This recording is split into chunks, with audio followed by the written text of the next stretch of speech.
Sa korte mga kaibigan, napakahalaga at napakaimportante ang pakinggan, intindihing mabuti ang iyong mga naririnig at nakikita.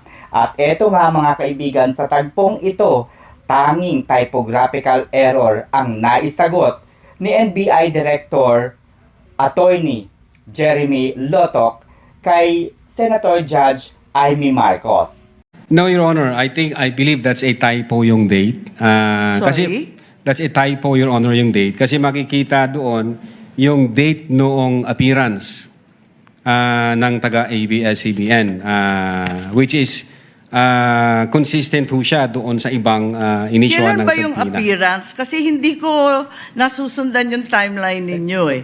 Parang yung November 23 yung utos, pero November 6 pa lamang, may subpoena na. Ba't nagkaganon? Typo ho yan, Your Honor. Hindi ho yan November 6. Typo na naman katulad ng Department of Justice. No, Your Honor. If I may refer to my notes, Your Honor. Oo, pakita mo na lang sa akin kasi nahanap ko hindi ko masundan eh. You may do so, This Counsel. is page 6, number 14 po. So eto na nga mga dilawan, mga pinklawan at syempre sa mga taga-suporta ng administrasyon ni PBBM, ayan, makinig kayong mabuti, no? Tinangka pa pong ipagtanggol ni Attorney Amando Ligutan itong kanilang witness para patunayan na mayroong elemento ng grave threats at inciting to sedition ang naging pahayag ni Vice President Sara Zimmerman Duterte. Simple lamang po yung tanong ni Senator Judge Amy Marcos. Kinonfirm lamang po ni Senator Amy yung petsa kung kailan ay inilabas ang subpoena sa ABS-CBN. Okay? And after that, yung affidavit din po na pinirmahan ni Attorney Jeremy Lotok, pareho po, no, na mayroong pirma si Attorney Jeremy Lotok. So pareho po yung petsa, November 6. Ayan. So kino-confirm po, napakahalaga po, November 6 po ang napansin ni Senator Judge Amy Marcos. So ano po yung meron sa petsang ito, mga kaibigan, okay? So dahil dyan ay naseplok tuloy itong si Attorney Amando Ligutan. Maging si itong si presiding officer Chis Escudero pinagalitan. Oo, pinagalitan itong si prosecutor attorney. Yan, Amando Ligutan. Panoorin niyo ito, guys. Tingnan niyo. Saka ko ipaliliwanag kung bakit pinagalitan. With all due respect, we object to the use of the term defective. Counsel, we shall await. Let the Yes. document speak for itself. Yes, Your Honor, please. If it's there. The witness is Yes, now it in the was the witness process. who said that it was a mistake, not me. No, it doesn't make the entire affidavit of investigation defective. No, I merely said the date was wrong. Because that's what he said. Yes, Your Honor. So, ayun na nga mga kaibigan, pansinin po ninyo, no? Pansinin po ninyo, kailan nangyari yung press conference ni Vice President Sara Duterte, kung kailan niya sinabi yung mga katagang, huwag kang mag-alala ma'am. Kapag ako ay pinatay, may nakausap na ako na tao. Yung mga yun, mga kaibigan. Kailan ito sinabi? Kailan ito nangyari? November 23, 2025, no? Alright? So yun po, no? November 23, 2025. Pero yung affidavit at yung subpoena, kailan nangyari? November 6. So ano po ang ibig sabihin nito, mga kaibigan? Hindi po ito maituturing na typographical error. Sapagkat, pansinin ninyo yung tanong, yung sinasabi po ni Attorney Senator Judge Amy Marcos.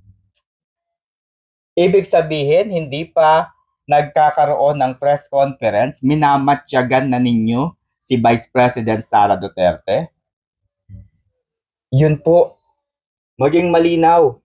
Malinaw po, no? Malinaw na nagkaroon ng subpoena sa ABS-CBN, nagkaroon ng affidavit of investigation, ang petsa November 6. Wala pa pong sinasabi si Vice President Sara Duterte noon.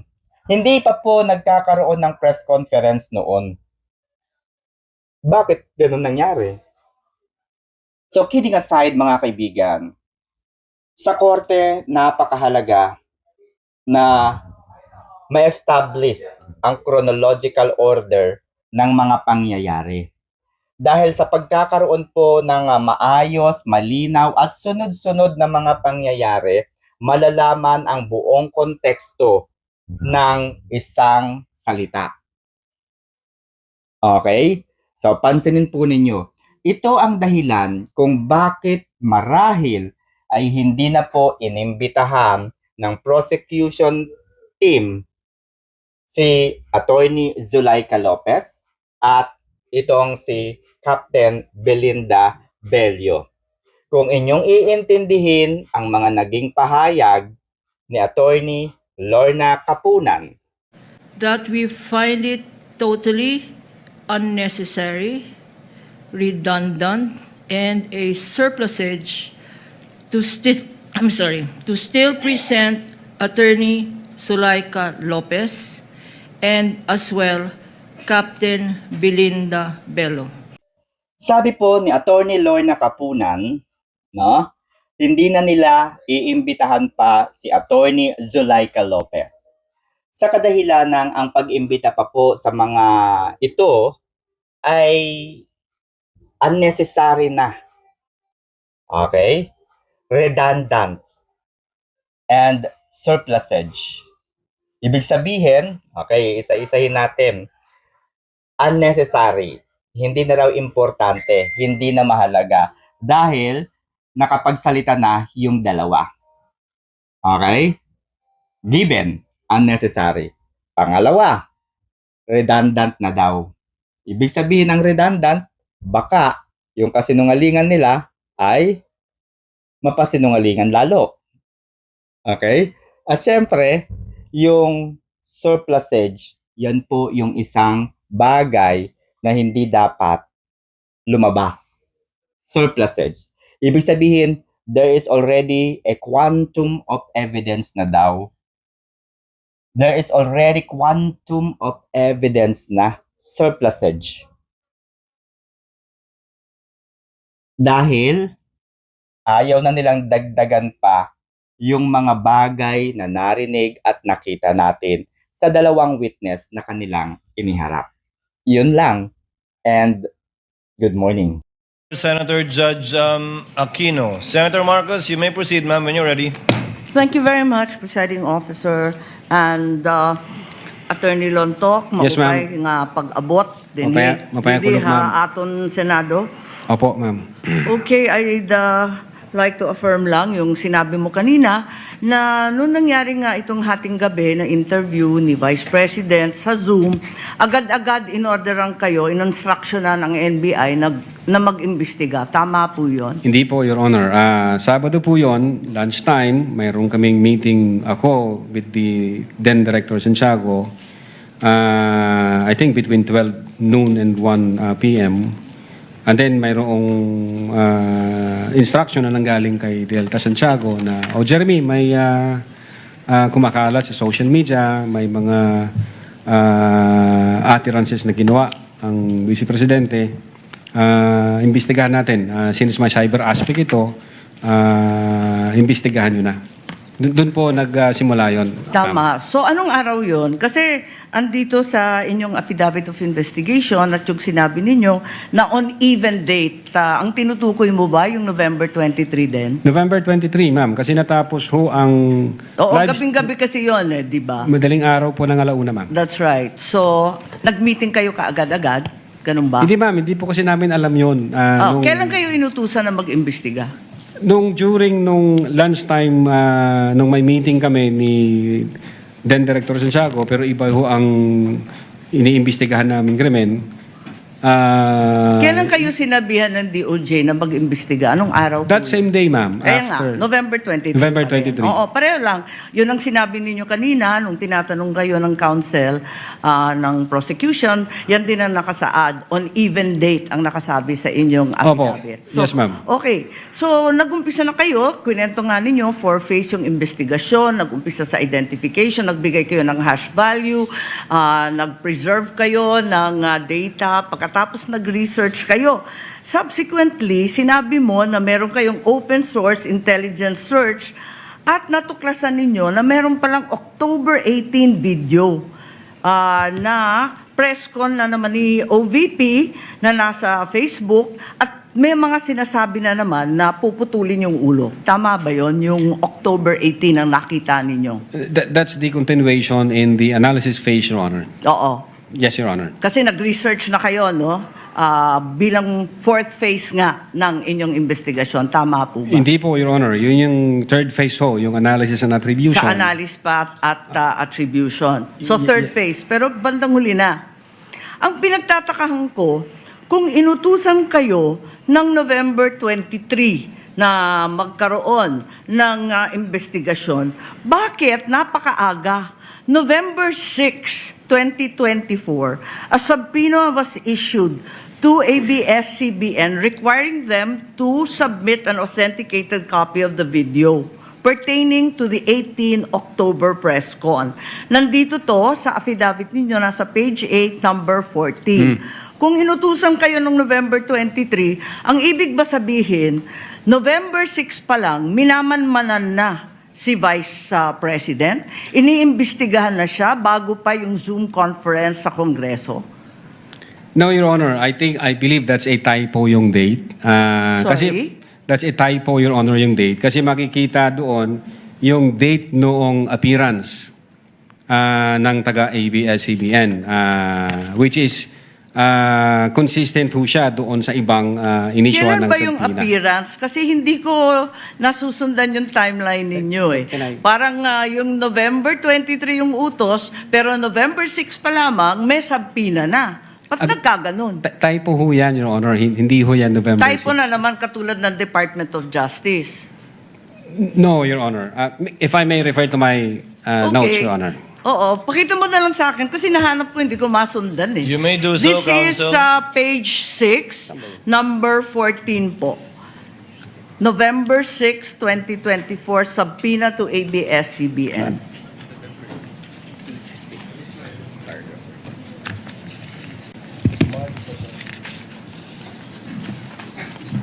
Yung subpoena mismo. The subpoena itself. The subpoena itself.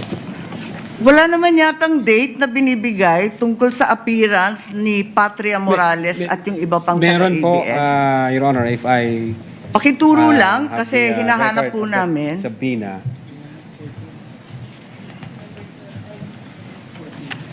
Yung subpoena mismo.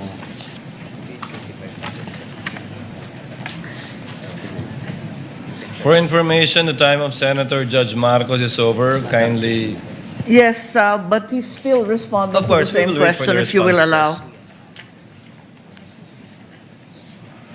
Siya po yung matagal, hindi tayo. We're only counting your the questions that you ask, not the answer. Neither are we counting the waiting time for the witness to answer. I-check ko lang po, Your Honor, para Kasi yung mga sumunod na meeting, doon sa page 13, sa number 30, at sa mga sumunod, yung mga tinutukoy doon, yung mga media na nandun sa Zoom conference. Hindi naman siya yung ABS na humawak ng camera noong October 18. Iba naman yung mga tinutukoy doon eh. Attorney Lutok, Opo. the question of the Honorable Marcos is on page 6, paragraph 14. You said you sent a subpoena on November 6, 2024.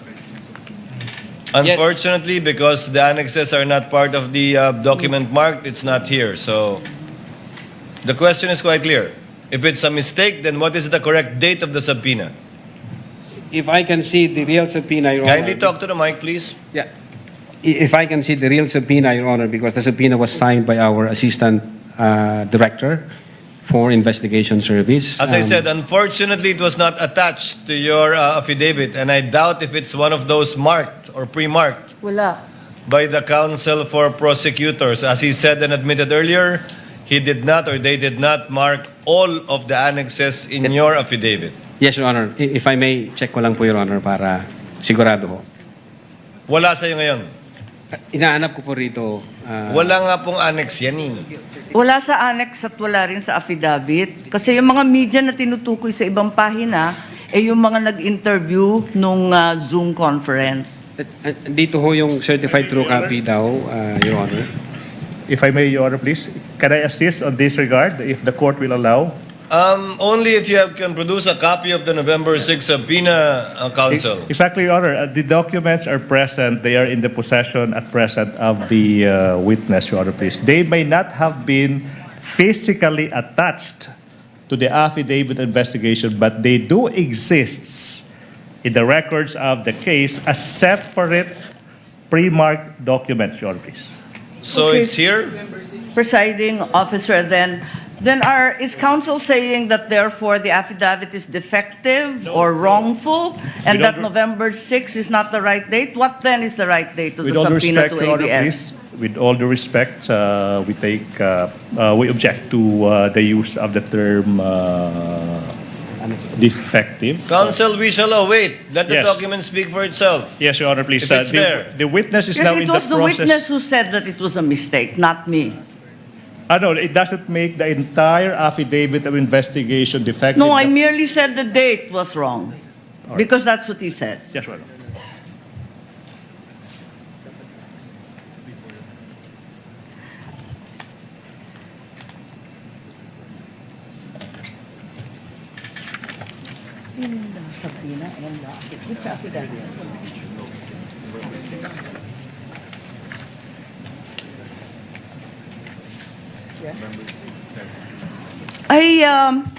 It's just been brought to my attention that, in fact, presiding officer, two documents were issued on November 6. Not only the subpoena to ABS-CBN, but further the affidavit of investigation regarding the October 18 press con.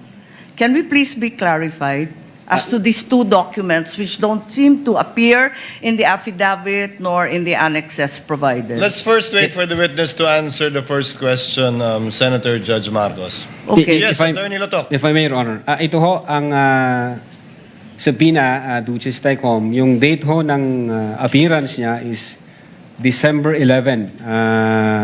Appearance po. Ang tinatanong yung Appearance. date ng subpoena. Date Attorney ng Lotok. subpoena, Your Honor, is 6th day of November 2024, which I believe this is a typo kasi magkakasunod ho ito doon sa mga inisyuhan namin na media personalities. Attorney Lotok, typo na yung affidavit mo? Typo pa yung subpoena? Hindi po. What are you typo looking yun. at? The subpoena or the affidavit? Dalawa yan eh. What are you looking at, Attorney Lotok? The subpoena, Your Honor. So the subpoena is dated November 6. Okay. This- And the affidavit also is November 6. Dalawang typo carried over. Asan yung affidavit? Hindi ko pa nakita, ma'am, yung affidavit na November. Your 6. Ikaw affidavit ang says pumirma November eh. 6. Pwede patingin ako ng affidavit. Yung affidavit of investigation mo na binigay, pati I-check yung ko po, ma'am. amended, carried over din. Yung first draft na rineject ng DOJ, yung ikalawa, parehong November 6. Saan? Pirmado ninyo eh. Page 6, Counsel, paragraph 14 of his affidavit of investigation. Yes, Your Honor. It's November 6, 2024 ang nakasulat dyan. So typo din yan? Is it your testimony na typo din yan? I believe so, Your Honor. Kasi ang intention namin dyan is 11 December 2024. Anyway, Senator Judge Marcos, let the document speak for itself. That would be the best evidence of it, if at all, of the dates Thank you. of either the subpoena and or the affidavit. Yes, presiding officer, just to provide our witness a chance to correct himself or the documents, sa palagay mo, ano yung tamang date kung mali yung November 6? Same ho, Your Honor, doon sa mga subpoena na inisyu namin sa media personalities. Dapat magkakapareho. Yes, magkakasunod po yun. Okay, sige. Maraming salamat. Thank you very much, Presiding Officer. Damo nga salamat. Salamat po, ma'am. Thank you, Senator Judge Marcos.